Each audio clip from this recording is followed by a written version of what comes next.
네, 안녕하세요. 저 진행을 맡은 루틴팩트 김영신이고요. 저는 루틴팩트에서 일하기 너무 싫지는 않은 자 정도를 맡고 있습니다.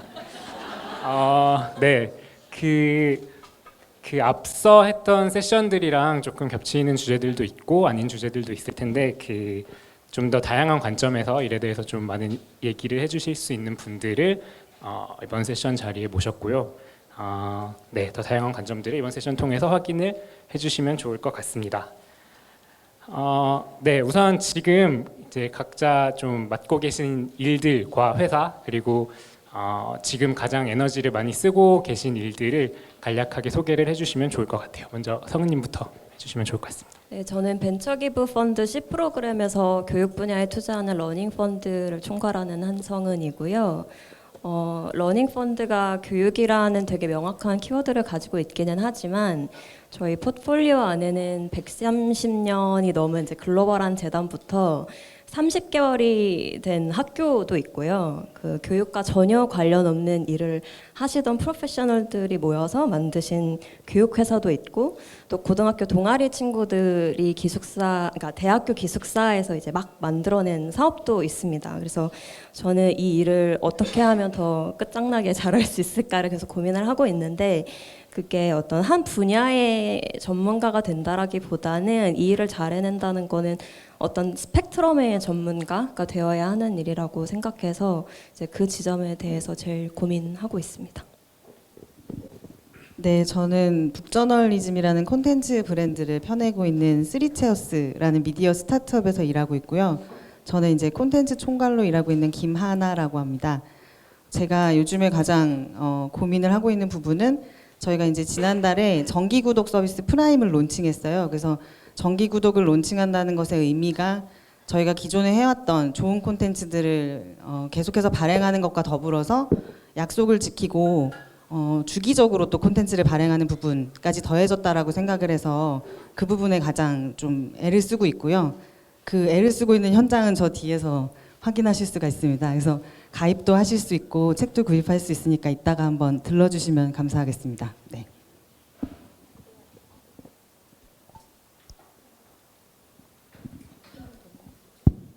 네, 안녕하세요. 저는 MJ라고 하고요. 저 혼자 예명을 사용하니까 지금 되게 뻘쭘하긴 한데요.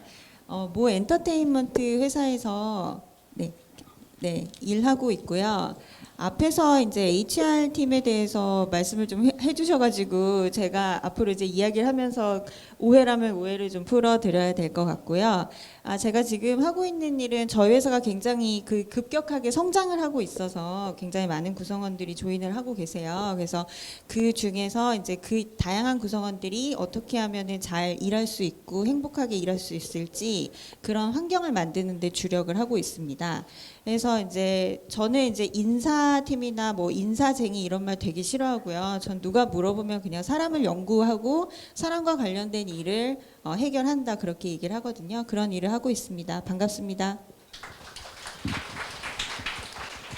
네, 그 사람들이 아마 어떤 일을 하면 어떻게 살아갈지를 가장 폭발적으로 고민을 하게 될 때가 뭐 이렇게 구직을 할 때라고 생각을 하는데요. 아마 그 여기 계신 이제 하나님과 MJ님은 이제 채용을 주로 이제 좀 많이 하시는 입장에서 좀 이제 그 채용 과정을 바라보실 것 같고, 이제 성님께서는 아마 얼마 전까지는 이제 구직을 하시는 입장 그리고 지금 채용하신 입장 모두를 좀 이렇게 많이 대변해서 얘기를 해주실 수 있을 것 같은데, 요즘 그 채용하시면서 가장 고민이 되는 지점들 혹은 가장 많이 이렇게 생각하고 계시는 점들을 좀 가볍게 말씀해 주시면 좋을 것 같아요. 이거는 하나님부터. 저희는 이제 회사가 저희도 급격하게 성장하는 중이라 상시 채용을 하고 있는데, 이제 채용할 때 저희의 가장 큰 고민은 그건 것 같아요.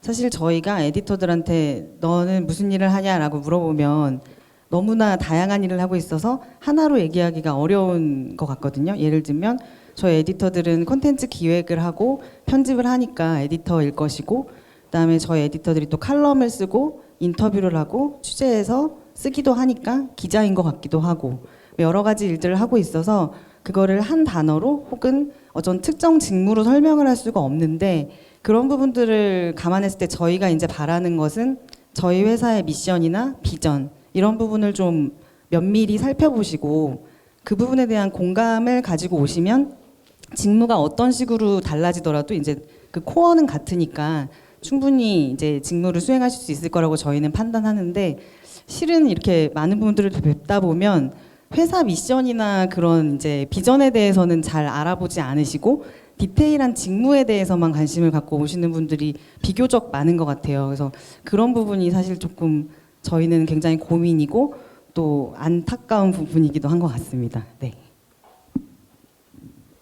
네, 저도 되게 비슷한 고민을 하고 있는데요. 저는 사실은 제 커리어는 10년 동안 HR 컨설팅을 했고, 사실 제가 뭐 처음부터 인사팀을 맡았던 건 아니고, 사실 인사팀을 맡아서 리딩을 한 지는 한 1년 정도밖에 안 됐어요. 그러니까 일반적으로 인사 커리어를 쌓아오신 분과는 굉장히 다른 뷰로 좀 바라볼 수 있는 것 같은데, 그 면접 툴 같은 거를 만들고, 면접 질문이나 아니면 여러분들 뭐 보셨을 수도 있는데 뭐 심리 검사나 이런 거를 만들고, 그게 정말 이제 워킹을 하는지 그런 거를 이제 타당성을 검토를 하다가, 물론 여러 면접관 분들에게도 강의를 드렸겠죠. 뭐 그러고 있다가 이제 제가 직접 면접관이 돼서 하루에 제가 많게는 한 8명 정도 계속 면접을 볼 때도 있고요. 그러니까 그 낮 시간에는 계속 면접을 보거든요. 그래서 다양한 분들을 만나다 보니까 이게 이론하고 실제하고 좀 다르다. 그리고 지금 하나님께서 말씀하신 것처럼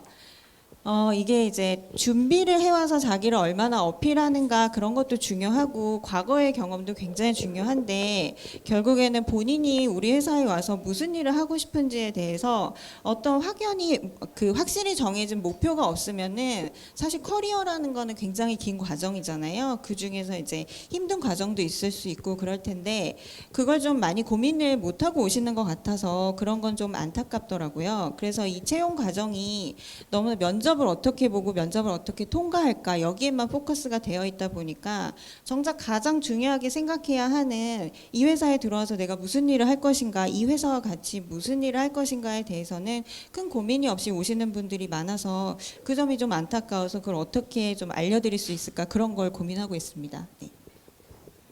이제 채용하는 입장에서 말씀을 많이 해주셨는데, 저는 뭐 지원하는 입장으로 돌아가 보면 나에게 가장 필요한 기회가 무엇인가에 대해서 좀 전략적으로 사고를 하는 게 저는 도움이 제일 많이 된다고 생각을 하는데요. 그러니까 예를 들면 일주일에 적어도 40시간 이상을 이런 곳에서 이 사람들이랑 내가 시간을 보내야 된다고 한다면 대체 나는 뭘 기대할 수 있을까? 그러니까 나의 관심사나 내가 뭐 잘할 수 있는 것들은 되게 다양할 수 있겠지만, 이 회사라는 비이클을 통해서 제일 잘할 수 있는 게 뭘까? 그러니까 내가 혼자 하는 것보다 이 회사라는 비이클을 탔을 때 제일 얻을 수 있는 기회가 뭘까를 좀 생각해 보는 게 저는 지원하는 입장에서는 가장 도움이 되는 부분이라고 생각하고, 그 부분이 되게 분명한 지원자일수록 사실 채용하는 입장에서도 훨씬 더 매력적으로 느끼게 되는 경우가 많은 것 같습니다. 그 세 분 말씀해 주신 것 좀 들으면서 저는 느끼는 게, 저희 회사도 그렇지만 굉장히 좀 주체적으로 본인의 일을 좀 생각할 수 있고, 내가 이 회사에서 어떤 일을 할 것인가에 대해서 좀 고민을 깊게 할 수 있는 사람들을 좀 원하시고 생각보다 많지 않다라고 느끼시는 것 같아요. 근데 그러면 이렇게 주체적인 생각을 하는 사람들은 과연 이게, 저는 궁금한 게 선천적으로 좀 타고나는 부분이 많은 건지, 아니면 이게 좀 학습이나 어떤 후천적인 경험으로도 길러질 수 있는 건지가 아마 저는 되게 궁금한 것 같은데, 혹시 세 분 보시기엔 어떠신지 이거는 MJ님부터 얘기해 주시면 좋을 것 같습니다. 저는 사실 커리어를 시작을 하면서 제가 아까 이론하고 실제가 되게 다르다고 말씀드렸잖아요. 주체적인 사람이 일을 잘하는 건 되게 당연하고, 그런 사람을 찾아야 되는 거는 이제 회사가 가지고 있는 큰 숙제 같은 건데, 사실 그런 사람이 실제에는 되게 많지는 않은 것 같아요. 저도 그랬고, 저도 제가 이제 뒤에서 여러분들 하시는 말씀을 들으면서 나는 그 몇 년을 일하고 있지라고 돌아봤더니 한 17년 정도 일을 하고 있더라고요. 근데 제가 커리어를 시작을 할 때 저는 그럼 뭐 대단한 생각이 있었냐라고 보면 그때는 아니었던 것 같아요. 그래서 그러나 이제 들어와서 뭔가 일을 하면서 내가 적성을 찾고 일에서 재미를 느끼면서 내가 뭔가 성장을 하고 뭔가 주체적으로 뭐가 하고 싶구나. 그러니까 말씀드리면 내가 경험을 쌓으면서 내가 할 수 있는 게 많아질수록 그런 여러 가지 가능성들을 생각을 하는 것 같거든요. 그래서 이제 저희가 그 직원들하고 얘기할 때 그런 말을 되게 많이 해요. 뭐 그 저희 주니어 직원들은 이제 다른 직원들 이제 얘기를 하면서 인사팀이니까 왜 저렇게 수동적으로 생각하는지 모르겠다 그런 말씀 많이 하시는데 저는 이제 좀 나이도 많이 먹었고 경험도 좀 그분들보다 쌓이다 보니까 뭐 당연히 모를 수 있다 그렇게 생각을 하거든요. 그런데 이제 제가 말씀드리고 싶은 거는 모를 수도 있는데 당연히 이제 회사에 들어와서 여러 가지 좋은 경험을 하고 운이 좋아서 굉장히 좋은 리더를 만나고 좋은 일을 하고 그렇게 하면서 키워줄 수 있다고 생각을 해요. 물론 이게 절대 안 되는 분들도 있어요. 한 10명이면은 한 2분 정도는 한 20% 정도는 절대로 이제 안 되는 분들도 있으시긴 하거든요. 그런데 많은 부분 경험을 통해서 길러줄 수 있는 것 같고 또 HR은 그런 거를 도와줄 수 있는 부서여야 된다고 생각을 합니다. 네. 저는 의지만 있으면 어떤 훈련을 통해서 가능한 영역이라고 생각하고요.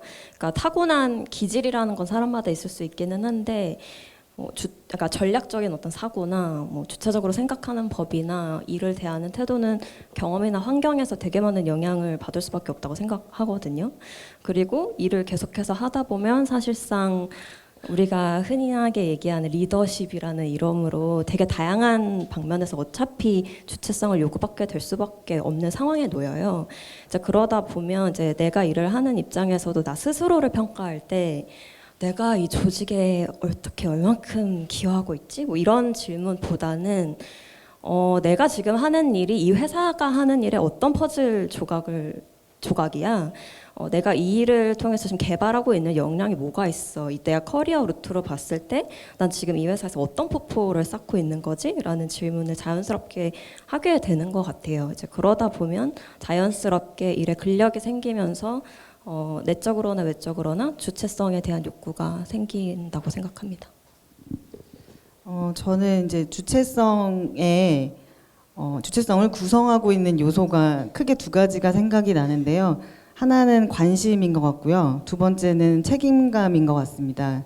근데 관심 같은 경우는 본인이 좋아하는 일이나 평상시에 좀 본인의 성향을 고려해서 택하는 일이라면 나올 수 있다고 생각하고요. 책임감 같은 경우는 약간의 훈련은 필요하다고 생각해요. 근데 그 훈련이 뭐 학교에서도 할 수 있고 직장에서도 할 수 있지만 직장에서 만약에 책임감을 훈련한다면 저는 당연히 뭐 같이 일하는 동료들 그리고 또 선배들과 함께 배워가는 거라고 생각하는데 그런 거를 배우기 위해서는 당연히 플러스 알파가 있어야 된다고 생각하거든요. 그러니까 가르쳐주는 사람들의 입장에서도 뭐 예를 들면은 뭐 열심히 하려는 모습을 1이라도 더 보인다라던가 뭔가 관심을 갖게 만드는 요소를 줘야 이제 그런 도움을 또 받을 수가 있고 그런 것 같아요. 그래서 책임감이라는 것도 트레이닝이 필요하고 또 트레이닝을 받으려면 본인이 그만큼 정성을 기울여야 된다라는 생각이 좀 듭니다. 네.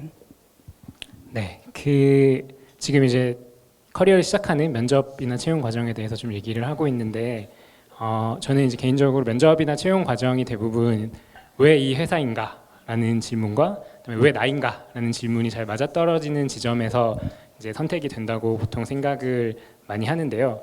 근데 최근에 제가 이제 지인들한테서 면접 진행하는 얘기를 많이 들으면 이 두 가지 질문 중에서 굉장히 한 가지에만 이제 치우쳐서 고민을 해서 면접을 보러 오시는 분들이 많다고 들었어요. 뭐 왜 이 회사에 내가 다니고 싶은지만 계속 얘기를 하시거나 아니면 내가 뭘 잘할 수 있는지만 계속 얘기를 하시거나 그래서 요 고민의 밸런스를 좀 잘 맞춰가는 게 좀 중요하다고 생각을 하는데 이제 앞으로 어떤 커리어를 이제 가지고 살아갈지 좀 고민하시는 분들한테 좀 면접을 준비하는 과정에 있어서 좀 어떤 이야기들이 도움이 될 수 있을지 요거는 성은님부터 얘기해 주시면 좋을 것 같습니다. 저는 이제 철저하게 회사는 내가 없어서 잘 돌아간다라는 생각으로 일하고 있기 때문에 저희 대표님도 여기 와 계시는데 잘 돌아갈 겁니다. 그러니까 이 회사에서 왜 나를 필요로 하는지를 보통 자기소개에서 되게 많이 중점적으로 써야 되는 경향이 있잖아요. 근데 그만큼 나에게 이 회사가 필요한지를 분명하게 똑같이 중요하게 생각해야 된다고 저는 믿는데요. 그러니까 사실상 커리어를 시작하는 단계에서는 엄밀하게 따지면 회사에 기여할 수 있는 게 어차피 별로 없거든요. 그러니까 없습니다. 그 정해진 일이 되게 명확하고 그 바운더리가 분명하다고 해서 그 일을 잘 해낸다고 하면 그냥 그거는 주어진 기능을 되게 잘하는 거지, 저는 그걸 기여한다는 것과는 조금 다른 층이라고 생각해요. 근데 대신 그렇기 때문에 더 해볼 수 있는 것들은 많은 것 같아요. 왜냐면 상대적으로 커리어를 시작하는 단계에서는 책임감을 발휘해야 하는 영역이 적은 상태에서 해볼 수 있는 어떤 것들이 많기 때문에, 근데 그렇기 때문에 이제 나의 욕구가 훨씬 더 분명할 필요가 있는 거죠. 왜냐면 지금 뭐 내가 어떤 회사에 어떤 포지션에 가고 싶다, 혹은 커리어를 쭉 이어갔을 때 내가 이상적으로 생각하는 어떤 상이 있다라고 하면 당장에 그 자리에 갈 수는 없더라도 내가 그걸 원한다면 어떤 커리어 루트가 필요할까, 어떤 기회들이 나열돼야 내가 거기에 갈 수 있을까를 생각하는 게 저한테 도움이 되는 거잖아요. 근데 그렇다면 그 루트 안에서 이 회사는 나한테 어떤 기회를 주고 어떤 역할을 할 수 있고 어떻게 발돋움할 수 있는 영역을 만들어줄 수 있을까를 좀 나 중심적으로 생각하는 게 되게 필요하다고 생각하고, 이제 그게 분명할수록 사실상 그 조직 안에서도 더 기능을 명확하게 해내고 궁극적으로는 기여하는 어떤 개인이 된다고 저는 생각합니다. 네, 저도 뭐 말씀하신 것과 비슷한 얘기가 될 것 같은데요. 나에 대해서 집중하는 것이 가장 출발점으로서는 제일 쉽고 명확한 방법인 것 같아요. 그러니까 회사에 대해서 아무리 서치를 한다고 해도 그게 그 회사에 일하고 있는 사람들보다 더 잘 알기는 사실 어렵잖아요. 그래서 그게 어떻게 보면 입장이 다른 상태에서 이제 구직자가 그 회사에 대해서 많이 안다고 얘기하는 것 자체가 좀 어불성설이 되는 상황이 생길 수 있으니까, 그래서 나에 대해서 명확하게 아는 게 우선이 돼야 된다고 생각하는데요. 그 나에 대해서 탐구하는 포인트에 있어서는 아까 말씀하신 것처럼 절대적으로 이기적으로 생각하는 게 맞다고 생각을 합니다. 그러니까 예를 들면 내가 원하는 거, 내가 싫어하는 거, 혹은 싫지만 견딜 수 있는 거, 좋아하지만 없어도 되는 거, 뭐 이런 것들을 조금 생각을 해보고 그런 것들을 종합했을 때 이 회사에서 나의 모습을 그려서 그게 내가 견딜 수 있는 혹은 내가 즐길 수 있는 그런 포인트가 있는가, 이런 거를 좀 찾으면 좋을 것 같고요. 그래서 저도 사실은 이직을 2번을 했는데 이직을 할 때마다 그런 거를 실제로 종이에 막 써봤었어요. 제가 좋아하는 거, 그리고 내가 기대하는 사회의 모습 이랬으면 좋겠고, 그럼 거기에 내가 요만큼이라도 기여를 하고 싶을 테니까 내가 하고 싶은 일이 뭐다, 뭐 이런 게 나와서 그런 거를 이렇게 다각도로 좀 써본 다음에 해봤더니 지금 있는 회사에 있으면 안 되겠더라고요. 그래서 이제 이직을 결정을 하게 된 건데, 그렇게 자기 자신을 좀 분석을 해보고 그래서 나를 위한 선택, 최선의 선택을 하면 당연히 그 열정이 또 회사에도 보일 것 같아요. 그래서 그런 게 출발점이 되지 않을까 생각합니다. 저는 좀 미래지향적으로 생각하는 게 되게 도움이 될 수 있다라고 말씀을 드리고 싶어요. 지금 면접을 준비할 때 있어서 많은 분들이, 물론 신입분들은 좀 다를 수가 있는데 경력이 있으신 분들은 어떻게든 그 정해진 면접 시간에 자기를 셀링해야 되기 때문에 과거의 경험들을 정리하고, 뭐 물어보는 거 되게 뻔하잖아요. 가장 잘한 일 물어볼 거고, 가장 뭐 어려웠던 일 물어볼 거고, 크게 어떻게 보면 뻔한 질문이거든요. 근데 물론 그것도 생각을 안 하다 보면 그런 뻔한 질문에도 되게 당황을 하는 경우는 되게 많은데, 일단 그거는 기본적인 거라고 생각을 하고요. 당연히 과거에 본인이 했던 것들을 잘 정리해서 그 한정된 시간 안에 잘 셀링하는 게 중요하다. 근데 조금 더 경력이 있으신 분들은 제가 아까 말씀드린 것처럼 할 수 있는 게 많아질수록 기회는 더 많이 오잖아요. 그럴 때는 회사가 기대하는 거는 이 정도 경력을 가지신 분이면 자기의 직무에 대해서 뭔가 이제 미래지향적인 사고를 가지고 있다. 그리고 이분이 지원한 회사에 대해서도 뭔가 그런 뷰를 줄 수 있어야지 같이 일할 수 있을 만한 뭔가 이제 매력적인 지원자가 되는 것 같거든요. 그래서 일단 본인의 하고 있는 업무의 미래에 대해서 좀 생각을 해보고, 지금 지원하는 회사에 대해서 미래에 대해서 좀 생각을 해보고, 그럼 같이 갔을 때 우리가 어떤 시너지를 낼 수 있는지 그런 것까지 준비해서 말씀해 주시면 굉장히 매력적인 지원자인 것 같아요. 네.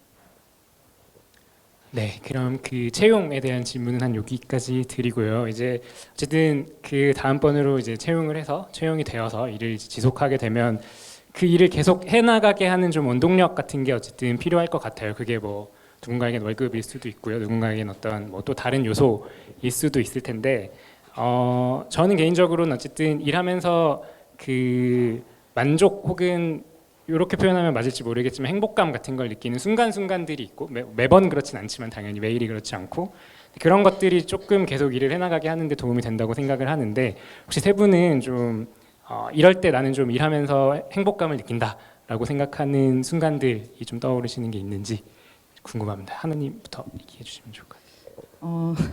저는 사실은 이 행복감에 대해서 생각을 안 하려는 편이고 행복감에 대해서 별로 관심이 없는 편인 것 같아요. 그러니까 그게 막 근데 불행하고 싶어. 사전 미팅 때랑 너무 다르게 다 똑같이 얘기할까요 그러면? 완화해서 말씀하시는 저 거 그때 아니에요? 좀 너무했다 싶어서 생각을 바꿨습니다. 그래서 그러니까 행복 사실 이렇게 말씀드렸었어요. 저는 행복이라는 거를 믿지를 않고 행복이라는 게 없다고 생각한다 이렇게 말씀드렸었거든요.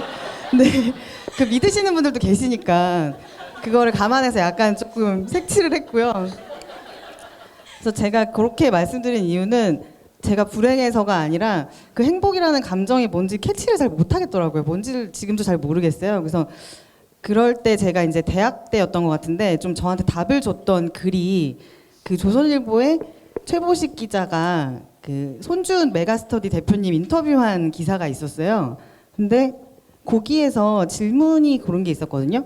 이렇게 살아온 인생이 행복하십니까? 라는 질문이 있었어요. 그래서 그 질문도 되게 도발적이었는데 답이 뭐였냐면 본인은 행복이라는 게 있다고 생각하지 않고 자기에게는 몰입의 평화와 그 성취의 만족감이 있을 뿐이다라고 말씀하셨는데 저는 그걸 보면서 되게 뭐랄까 답을 얻은 것 같은 느낌이 좀 들긴 했거든요. 왜냐하면 살면서 제가 좋을 때가 마음이 편할 때가 사실 제일 좋잖아요. 막 불안하고 쫓길 때가 제일 스트레스인데 그 마음이 편한 포인트가 몰입할 때 오는 것 같다는 생각이 들었거든요. 뭐 영화를 보든 책을 읽든 그리고 또 성취를 했을 때 그 순간에 또 잠깐의 만족이 있으니까 근데 그런 것들이 좋다는 생각을 했고 그래서 저는 컨텐츠 만드는 일이 저랑 잘 맞는다고 생각하는 이유도 이게 일하는 동안에는 굉장히 좀 고도의 몰입이 필요하고요.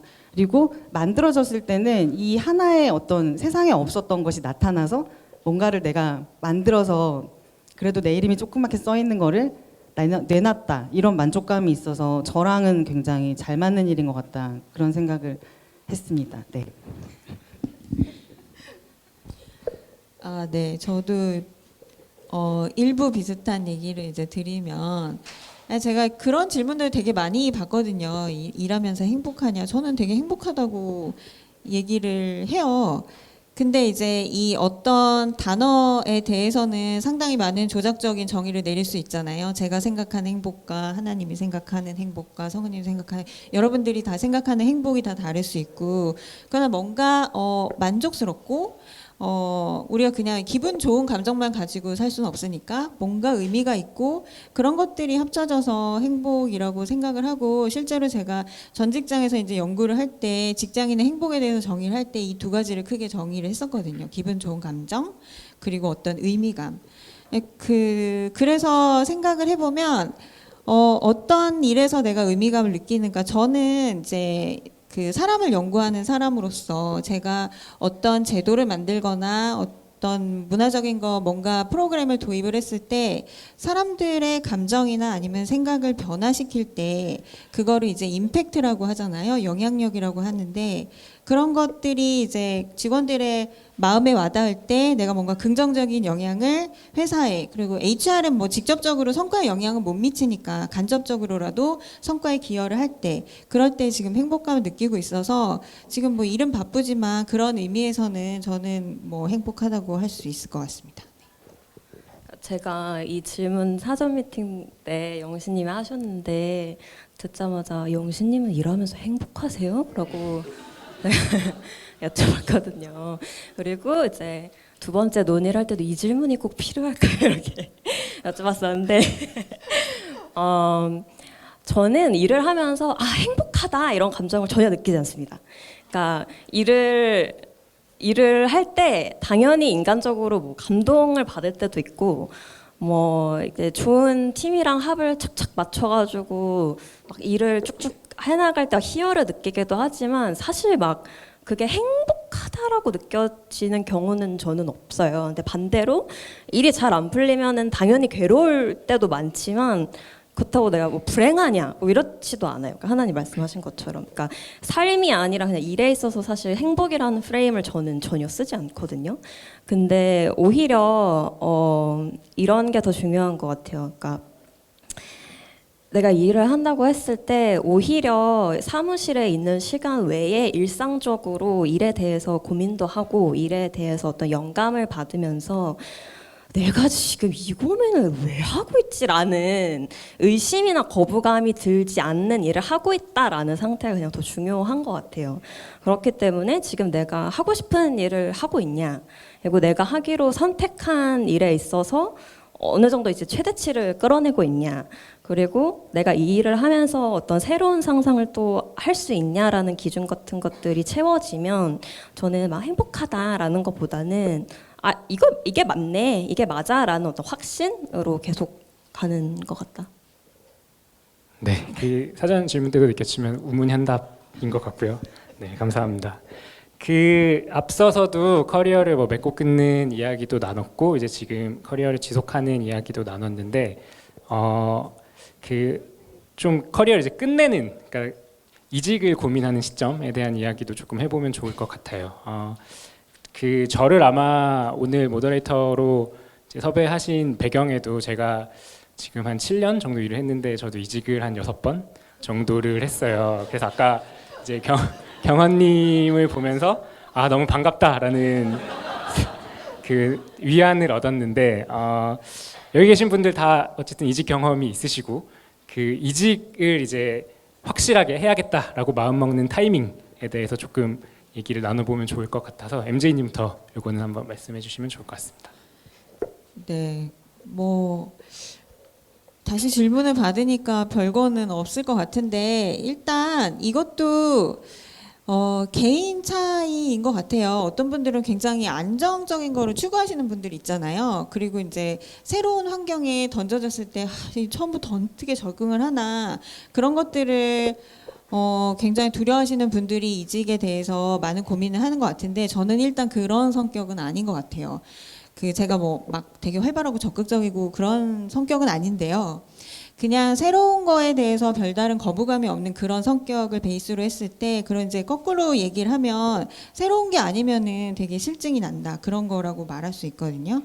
그래서 저는 그 생각을 항상 해요. 똑같은 시간이 1년이 주어졌는데 내가 이 직장에 계속 다녔을 때 할 수 있는 경험하고 내가 만약에 다른 도전을 했을 때 할 수 있는 경험하고 질적으로 비교해 봤을 때 뭐가 더 나은 것인가 그런 것들을 이제 고민을 하고요. 그건 뭐 예쁘게 포장해서 말씀을 드린 거고 그런 때는 어떤 때냐면 저도 이번 지금 다니고 있는 직장이 6번째 직장이에요. 6번째인지 7번째인지 지금 헷갈리는데 그런 직장인데 전 직장들이 다 나빠서 옮긴 건 아니에요. 저는 굉장히 좋은 직장에 다녔었고요.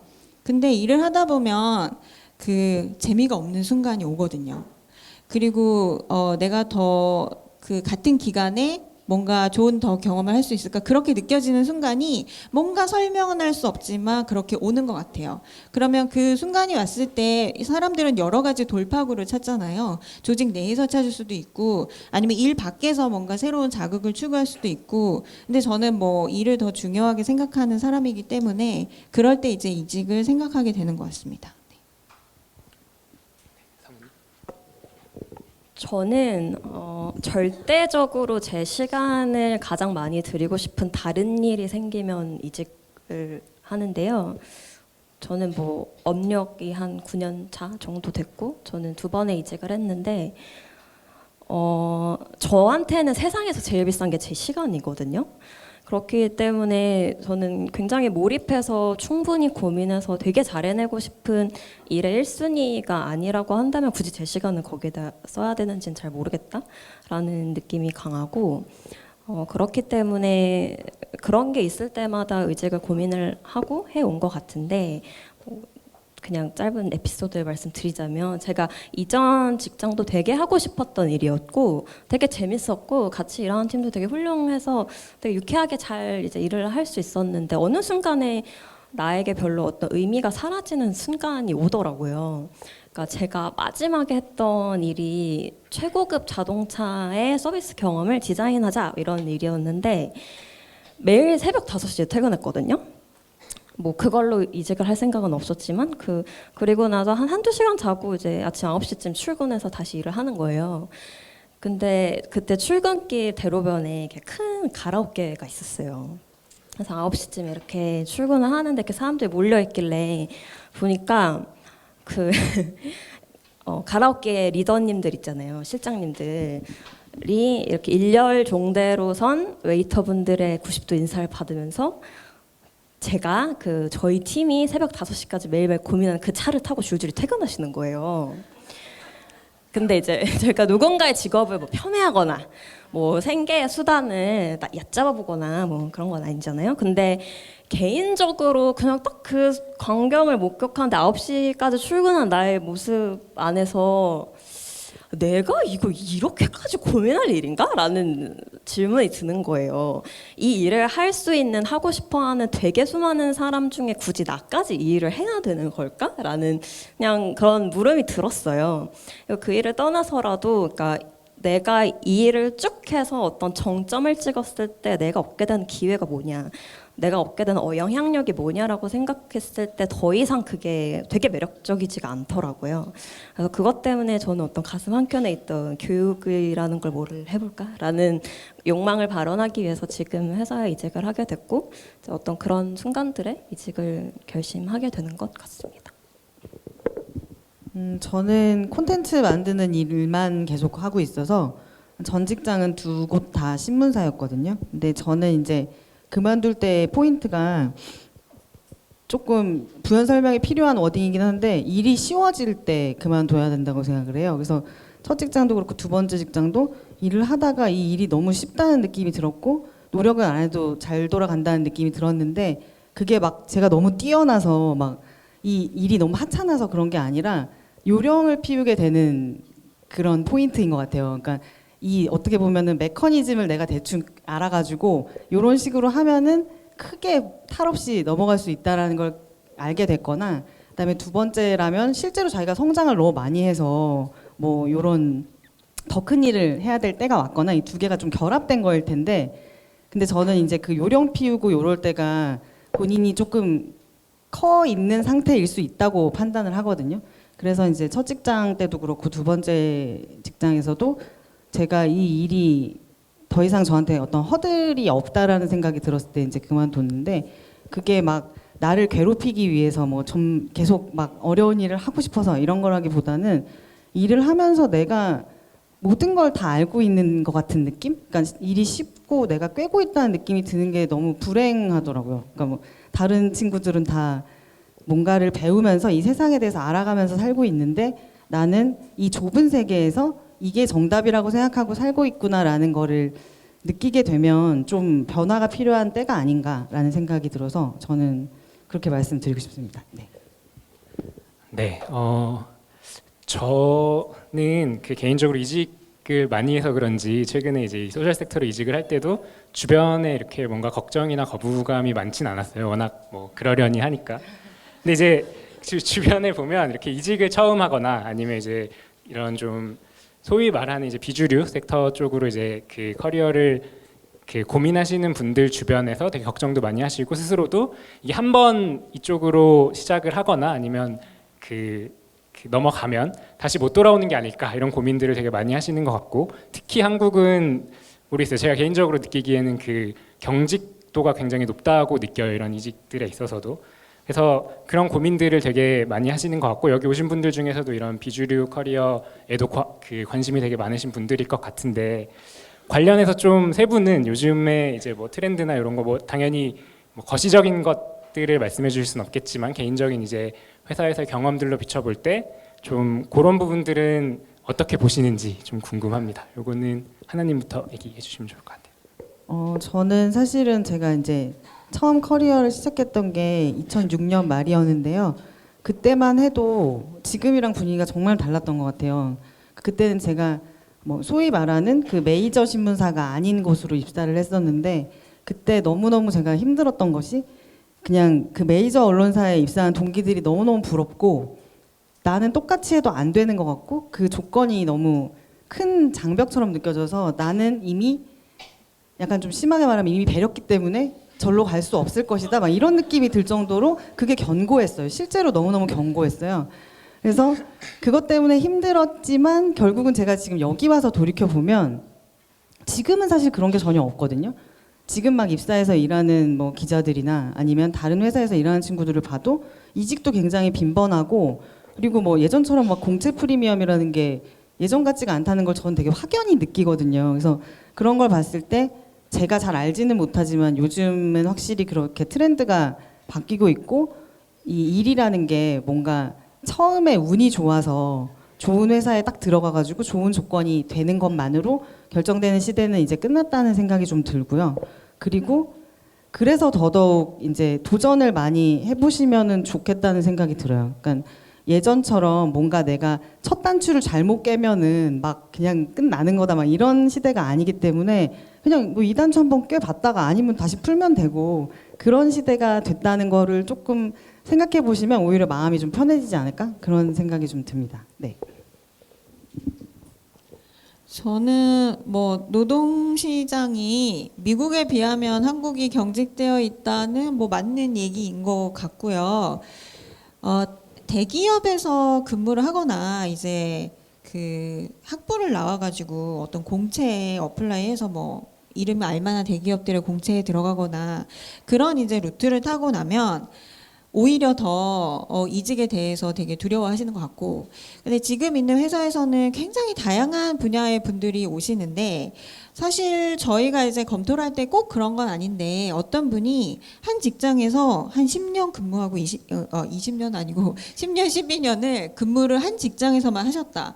별로 저 입장에서는 별로 매력적인 지원자는 아니거든요.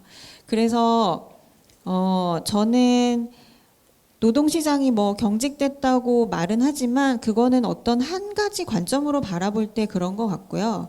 그걸 좀 오픈마인드하고 말씀하신 것처럼 뭐 첫 단추를 잘못 끼웠다고 이게 뭐 내 커리어가 되게 뭐 망가지는 게 아니라 말씀드린 대로 긴 여행이잖아요. 롱 전이란 말이에요. 그러면 그 사이에서 얼마든지 메이크업을 할 수 있는 기회가 있어요. 그래서 그 부분에 대해서는 겁내하시지 말고, 그리고 아까 성우님께서 말씀하셨는데 내가 정말 가고 싶은 어떤 회사가 있는데 지금 당장 나의 역량으로는 갈 수가 없다. 그럼 몇 군데를 거쳐가는 것도 방법이거든요. 그렇게 생각을 하시고 여러 경험을 하는 거를 저는 권장을 드리고요.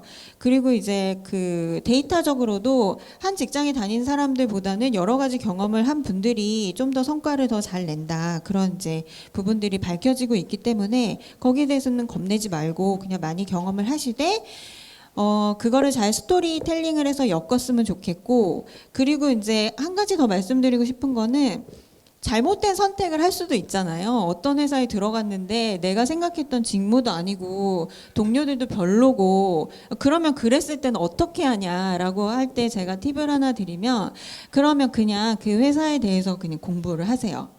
그러니까 내가 속한 팀이나 내 직무가 별로면 내가 있는 같은 기간 동안 내가 뭐를 얻어 나올 수 있을까를 생각하면 그냥 그 회사 자체에 대해서 공부를 하고 그 회사가 어떻게 돌아가는지 그 메커니즘에 대해서 공부를 하고 나오세요. 그러면 다음 직장에서 본인이 이제 어떤 일을 했다고 이제 어필을 하시거나 셀링을 할 때 굉장히 많은 도움이 되거든요. 그거는 좀 말씀을 드리고 싶습니다. 네. 뭐 러닝 펀드에서도 계속 다음 세대에게 진짜 필요한 게 뭐냐라는 질문을 계속해서 저희도 던지고 있는데, 그럴 때마다 뭐 저희나 세상이나 계속 이야기하는 게 더 이상 학교 졸업장이나 시험 점수가 아니라 포폴 싸움이다라는 얘기를 하거든요. 근데 커리어를 특히 시작하는 단계에 있는 분들한테는 충분히 동일하게 적용이 될 수 있는 말이라고 생각해요. 뭐 그게 아니라 일하는 모든 사람들한테도 적용이 되겠지만, 근데 뭐 비교적 규모가 작거나 혹은 뭐 엄청 큰 브랜드 네임이 있지 않다거나 시작하는 단계 팀에서 일을 하게 되더라도 사실상 따라오는 기회는 분명히 있거든요. 그러니까 첫 번째로 뭐 조직 문화적으로 아무래도 리더십이랑 훨씬 더 가까이에서 일하게 될 기회가 많을 거고요. 그리고 두 번째로는 주니어로서 쌓은 경험에 비해서는 이제 막 성장하는 단계 회사들에게 필요한 어떤 중요한 의사결정 과정에 참여하게 될 기회가 훨씬 많을 거예요. 그리고 그 과정에서 이제 뭐라고 해야 되지? 그 전형적으로 어떤 시스템이 갖춰진 회사들은 일의 흐름을 위해서도 서열이나 체계 같은 것들이 필요하잖아요. 근데 이런 조직들의 경우에는 그것보다는 상대적으로 자율이나 어떤 개개인의 존중에 포커스를 더 많이 맞추겠죠. 근데 이게 되게 편하고 막 자유롭고 내추럴 셀렉션처럼 잘하는 사람 잘해야 되고 도태되는 사람 도태될 것 같지만 그냥 기본적으로 그런 조직에서는 각자 해야 되는 역할이 훨씬 더 분명하고 협업이라는 어떤 다이내믹이 되게 크리티컬하기 때문에 이런 조직 안에서 일을 잘 하는 경험을 쌓으면 사실상 내 역할을 분명하게 정의하고 해내면서도 어디에 가든지 수월하게 좀 협업할 수 있는 일의 근력을 분명히 키우시게 될 거다라는 말씀 드리고 싶습니다. 네, 그 제가 세 분께 드리는 질문은 여기까지고요. 그 저희 사전에 나눠드린 링크를 통해서 온 질문들을 지금부터 몇 가지만 여쭤볼게요. 아까 저희가 주체성에 대한 얘기를 했는데 혹시 뭔가를 그렇게 하고 싶은 열정이 없는 사람들한테는 좀 어떤 조언을 해주시고 싶으신지. 사실 저는 이것도 굉장히 중요한 이슈라고 생각을 하거든요. 갈수록. 그래서 요거는 혹시 MJ님부터 좀 해주실 수 있을까요? 그러니까 제가 아까도 말씀드렸지만 하고 싶은 게 없을 수도 있어요. 저도 하고 싶은 게 없이 시작을 했고 그냥 교수님이 집 가까운데 어떤 회사가 있다고 해서 선배가 너를 추천했으니 생각 있으면 가보라고 해서 그때부터 저의 컨설팅 커리어가 시작이 된 거거든요. 근데 지금은 너무 좋아하고요. 그래서 하고 싶은 게 없으면 내가 이제 할 수 있는 것 중에서 일단 할 수 있는 거를 경험을 해보고 그러면 자연스럽게 찾아질 수가 있다. 그러나 분명히 하고 싶은 거는 있어요. 그걸 찾는 순간이 빨리 오느냐, 운이 좋아서 어릴 때부터 그걸 내가 느끼느냐, 아니면 막 일을 한 지 10년 후에 느끼느냐. 근데 저는 분명하게 말할 수 있는 그 순간은 오거든요. 근데 너무 조급해하지 말고 모를 때는 이게 맛있는지 저게 맛있는지 모를 때는 다 먹어보면 되잖아요. 그래서 다양한 경험을 해보고 좀 자신을 이제 오픈 마인드를 가지고 자신을 시험해 보라 그런 조언을 좀 드리고 싶어요. 네. 네, 혹시 성우님도 해주실 얘기가 있으실까요? 그러니까 저희가 사전에 하면서도 살짝 그런 얘기를 했었는데, 그러니까 뭐 다행히도 세상 그렇게 빨리 변하지 않아가지고 사실 주체적인 인재가 되게 중요하다고 하는데 뭐 그렇게 안 중요하게 생각하는 회사 되게 많아요. 그러니까 그냥 시키는 일을 제발 열심히 해. 너의 역할은 그것이야. 그리고 우리 인재는 우리가 키워. 배워오지 마. 뭐 이런 회사 되게 많아요. 교육 프로그램 되게 많고. 그래서 그러니까 공교롭게 뭐 저희가 이제 속해 있는 회사들이 아무래도 새롭게 조금 조명되고 있는 분야, 그러니까 뭐 니치하지만 비주류는 아니에요. 그러니까 비주류라니요. 네. 니치 마켓이고. 그리고 이제 되게 가파른 성장 궤도에 있는 회사들의 경우에는 어떻게 빠른 속도에 적응하고 좀 주도적으로 이렇게 발휘할 수 있는 인재가 되게 중요할 뿐이지 모든 회사가 모든 역할이 그래야 되냐는 저는 아닌 것 같고 그냥 일을 대하는 태도는 개개인이 다 다를 수 있기 때문에 그거에 대해서 뭐 스트레스를 받거나 내가 잘못됐나라고 생각하실 필요는 없고 그냥 그거에 맞는 기회나 어떤 일을 찾아서 하시면 된다고 생각합니다. 네, 저도 좀 비슷한 생각인 것 같고요. 조금은 주체성이 덜 해도 괜찮은 직종이나 아니면 회사는 분명히 있는 것 같고, 근데 저는 개인적으로는 원하는 일 하는 게 제일 재밌는 거니까 그 원하는 걸 발견을 하셨으면 좋겠다는 생각에서 말씀을 드리면 저도 그랬거든요. 저도 막 무슨 뭐 신문광 이런 거에서 신문 기자가 됐던 건 아니었고 그냥 신문방송학과를 어쩌다 갔는데 졸업할 때가 됐는데 할 게 없으니까 그냥 배운 거를 한번 그러면 테스트할 기회라도 좀 받아봤으면 좋겠다. 그래서 그냥 했는데 정말 잘 안 됐어요. 잘 안 되니까 더 막 하고 싶더라고요. 그래서 하고 싶은 걸 발견하는 포인트가 그냥 이게 너무 좋아 이런 거 아니더라도 되게 다각도에서 나올 수 있거든요. 자꾸 나를 거부하는 무언가에 대한 애증일 수도 있는 거고 아니면 내가 배운 것들을 활용하고자 하는 되게 그 낮은 단계의 욕구일 수도 있는 거고 그러니까 그런 거를 좀 다각도로 생각해 보시면 좋아하는 거 분명히 있으실 것 같아요. 예. 네, 그 다음 질문으로 이어갈게요. 그 일이 적성에 너무 잘 맞고 재밌는데 성취감도 느껴지고 야근이 너무 많아서 그때마다 하는 일이 싫어집니다. 더 이상 일하기 싫습니다. 퇴사해도 될까요? 라는 질문을 해주셨는데 사실 퇴사를 해도 되는지는 결국에는 이제 본인이 결정하셔야겠지만 혹시 이런 상황에 처해 있는 분들이 꽤 있을 수 있을 것 같아요. 일은 제가 경험한 바로는 남들이 되게 하고 싶어하는 일일수록 업무 강도는 세고 보수는 되게 적은 회사들이 많았던 것 같고 그러다 보니까 이런 질문을 하셨던 것 같은데 이런 때 좀 해주실 만한 조언이 있으실지 이거는 하나님부터 한번 얘기해봐 주시면 좋을 것 같아요. 저는 사실은 그런 생각은 들어요. 그러니까 너무 몸이 힘든 거는 당연히 되게 경계해야 되는 거라고 생각하거든요. 몸이 힘들면은 점점 생각이 되게 명료해지지가 않아서 잘못된 판단을 할 때가 많더라고요. 그래서 지금 힘드셔서 막 그런 생각을 극단적으로 하실 수도 있어요. 근데 그래서 저는 권해드리고 싶은 거는 그냥 얘기를 한번 해보시면 좋을 것 같아요. 그 회사의 리더분한테 솔직하게 나 진짜 이렇다. 나 지금 너무 힘들고 그래서 그만두고 싶은 생각이 들 정도로 난 이 일이 좋은데 이 너무 과중한 업무가 이 일을 싫어지게 만든다라는 거를 얘기를 솔직하게 물론 막 화를 내시면 안 되겠지만 이게 포인트를 정확하게 해서 말씀을 하시면 아마 그분도 깨닫는 바가 있으실 거고 놀라실 수도 있어요. 막 자긴 잘 모르고 있었다가 놀라가지고 그랬어? 이렇게 하실 수도 있거든요. 그렇게 해서 뭔가 좀 해법을 찾아보신 다음에 그래도 안 되면 그때는 그만두시는 것도 뭐 옵션에 고려해 볼 수 있을 것 같아요. 도망쳐. 제발 도망치세요. 근데 도망쳐야죠. 뭘 물어봐요. 그러니까 저도 새벽 5시까지 맨날 뭐 일하다 퇴근했다고 했잖아요. 근데 그러니까 모르겠어요. 저도 막 엄청나게 나이를 먹고 막 일을 휘둘릴 수 있는 경지는 아니라서 모르겠지만 체력에는 여러분 한계가 있습니다. 그래서 그게 이제 쉬면 회복될 것 같잖아요. 그렇지 않아요. 이제 5시까지 일해서 12시, 10시까지만 일해도 되게 몸이 쇠해져요.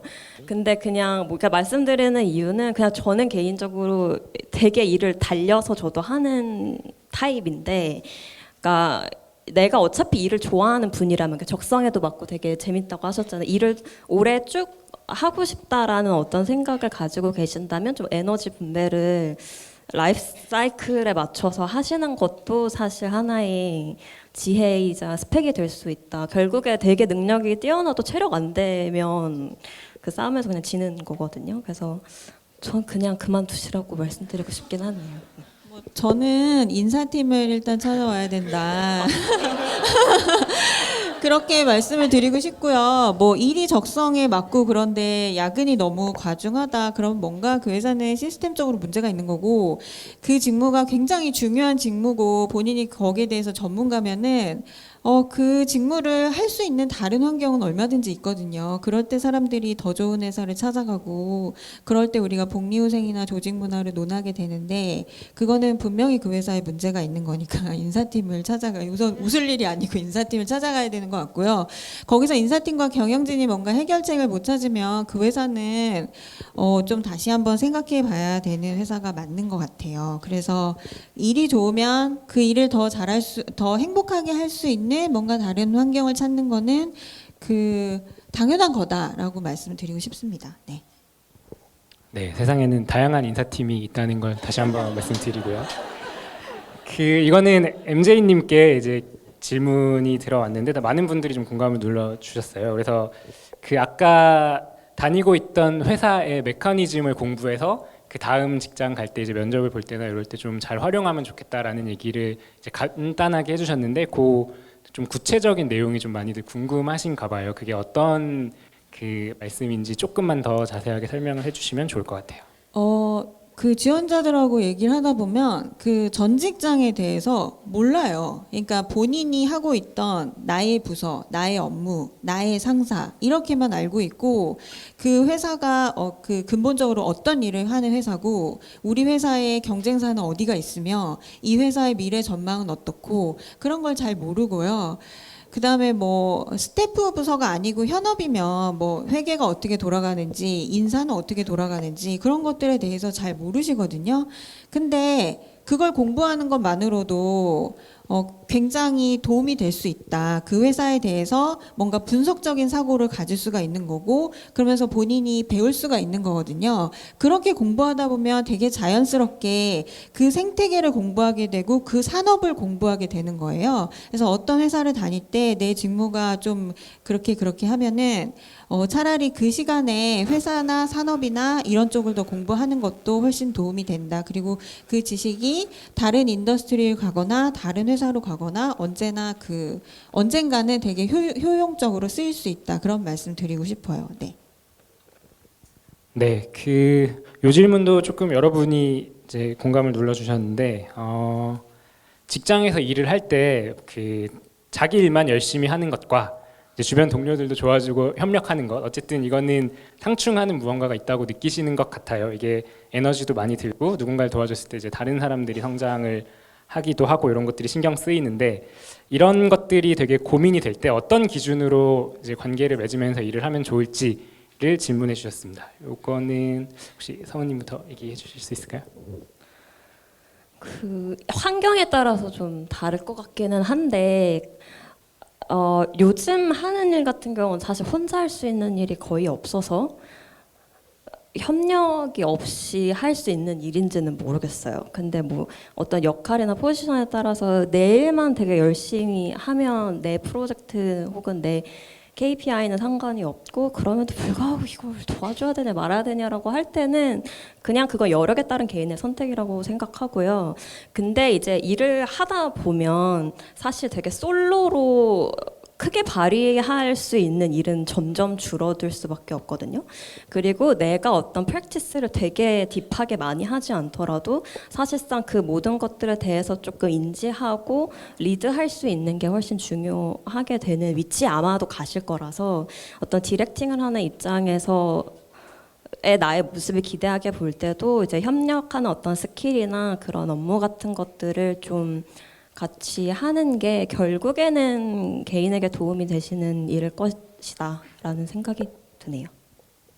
네, 혹시 네, MJ. 저는 무조건 하시라고 그 말씀을 드리고 싶어요. 그러니까 저는 전 직장에서 이제 연구원이어서 그 모든 관계사들하고 이제 커뮤니케이션을 하고 있었는데요. 이제 제 자리는 거의 콜센터나 마찬가지였거든요.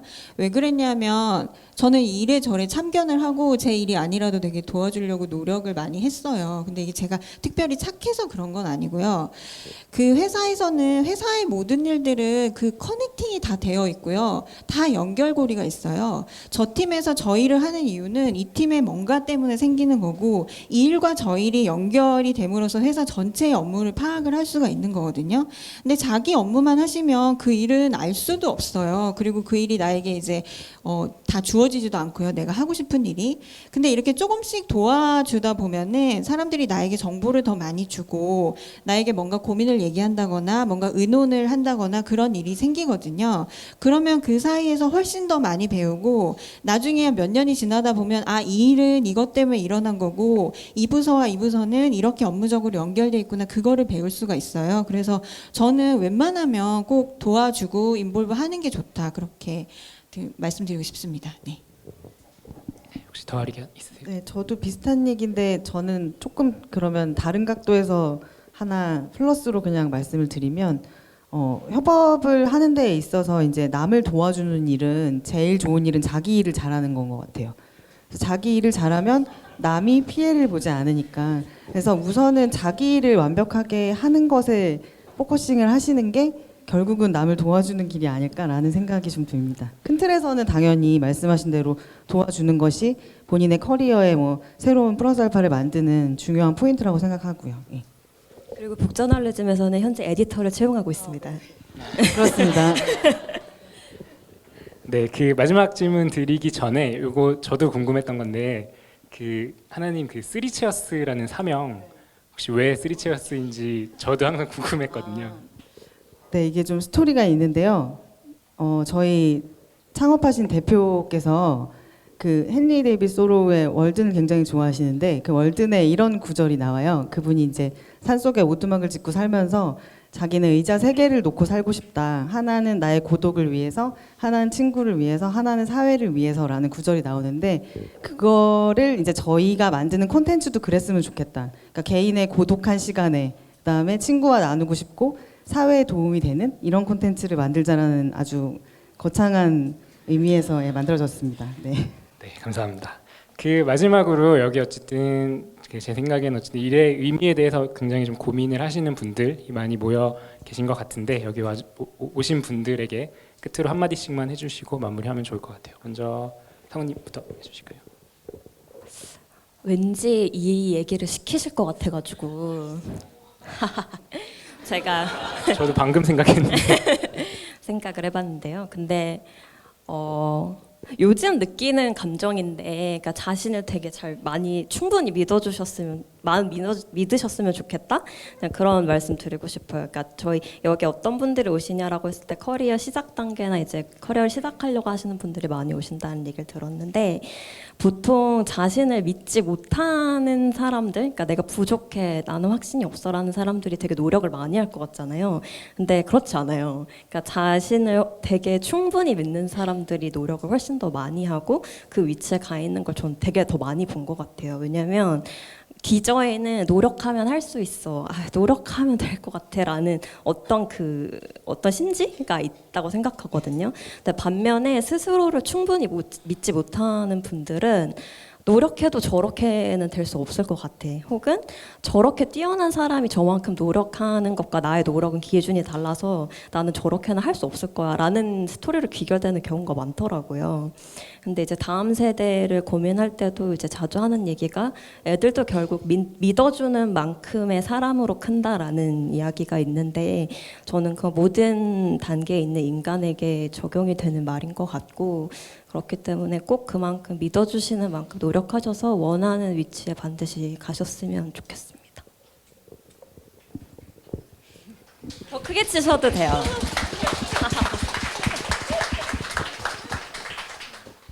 네, 저는 우선은 제가 말씀드린 모든 것들이 되게 개인적인 특수한 경험일 수 있다라는 거를 좀 당부해 말씀드리고 싶고요. 제가 했던 일 자체가 어떤 특수한 직역의 일이라고 생각을 해서 그렇고요.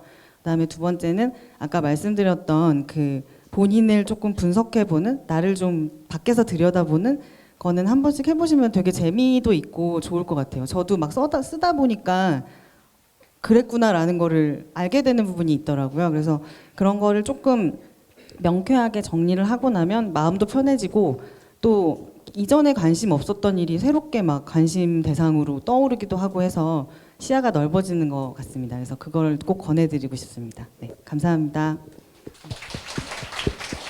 네, 저는 마지막으로 그 개인의 삶에서 의미가 없는 경험은 없다라고 생각을 하기 때문에 그리고 뭘 어떤 걸 말아먹어봤든 실패를 했던 그런 경험도 되게 중요하다. 근데 전 미닝 메이킹이란 말 되게 좋아하는데요.